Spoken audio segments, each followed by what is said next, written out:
friends, welcome to Fabulous Chef.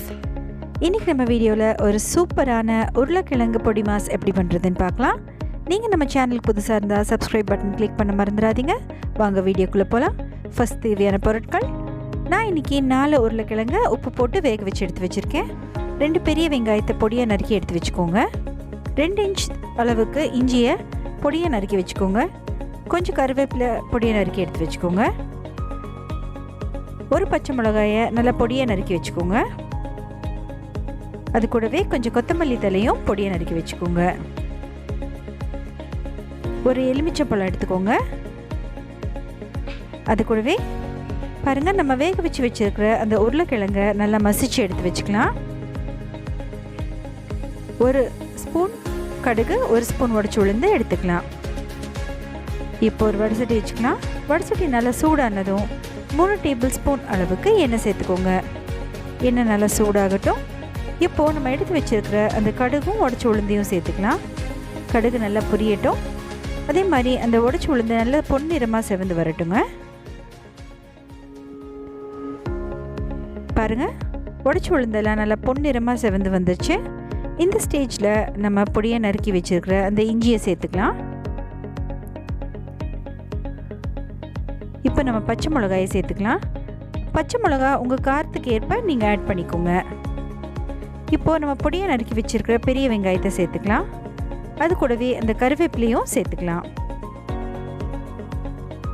இப்போ இது எல்லாத்தையுமே நல்லா வணக்கிக்கலாங்க.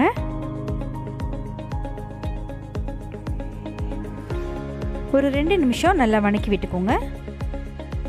பாருங்கள், இப்போ நம்ம வெங்காயம் எல்லாம் நல்லா வணங்கிடுச்சு. இந்த ஸ்டேஜில் ஒரு அரை டீஸ்பூன் அளவுக்கு மஞ்சத்தூள் சேர்த்துக்கலாம். இது ஒரு நல்ல கலர் கொடுக்குங்க நம்மளுக்கு இந்த உருளைக்கிழங்குக்கு. இப்போ 2 நிமிஷம் வணக்கிக்கோங்க.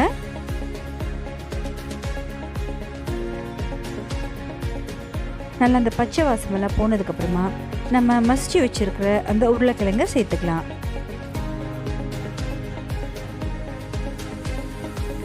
ரொம்பவும் மாவு மாதிரி பிசையக்கூடாது. கொஞ்சம் அங்கங்கே பெரிய பெரிய துண்டுங்க இருக்கிற மாதிரி பார்த்துக்கோங்க. பாருங்கள், இப்போ எல்லாத்தையுமே நல்லா மிக்ஸ் பண்ணியாச்சு. ஏற்கனவே நம்ம உருளைக்கிழங்குக்கு தேவையான அளவு உப்பு சேர்த்துருக்கோம். இந்த ஸ்டேஜில் உப்பெல்லாம் கரெக்டாக இருக்கான்னு செக் பண்ணிக்கோங்க. அது கூடவே நம்ம எடுத்து வச்சுருக்கிற ஒரு எலுமிச்சம் பழத்தோட சாறை சேர்த்துக்கலாம். அது கூடவே உப்பு தேவைப்பட்டால் கொஞ்சம் ஆட் பண்ணிக்கோங்க. இப்போ இது எல்லாத்தையுமே நல்லா கிளறி விட்டுக்கோங்க.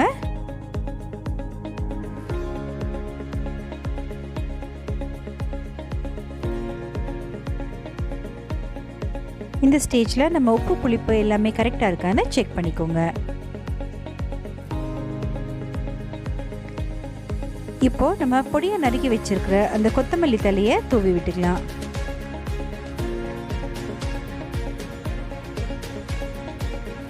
இந்த உருளைக்கிழங்கு பொடி மாஸ் உங்களுக்கு ரசம் சாப்பாடு கூடயோ இல்லாட்டி ஒரு தோசை கூட நீங்கள் தொட்டு சாப்பிடலாம். ரொம்பவே நல்லாயிருக்கும்.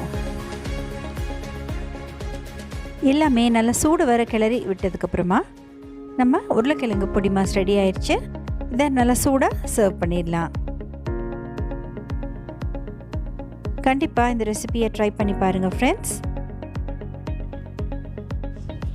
அவ்வளோதான், நம்மளோட சூப்பரான உருளைக்கிழங்கு பொடி மாஸ் ரெடி ஆயிடுச்சு. கண்டிப்பாக ட்ரை பண்ணி பாருங்கள்.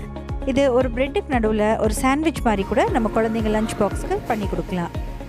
உங்களுக்கு இந்த வீடியோ பிடிச்சிருந்தா லைக் பண்ணுங்கள், கமெண்ட் பண்ணுங்கள். ஃபேபுலஸ் ஷெஃப்க்கு கண்டிப்பாக சப்ஸ்கிரைப் பண்ணுங்கள்.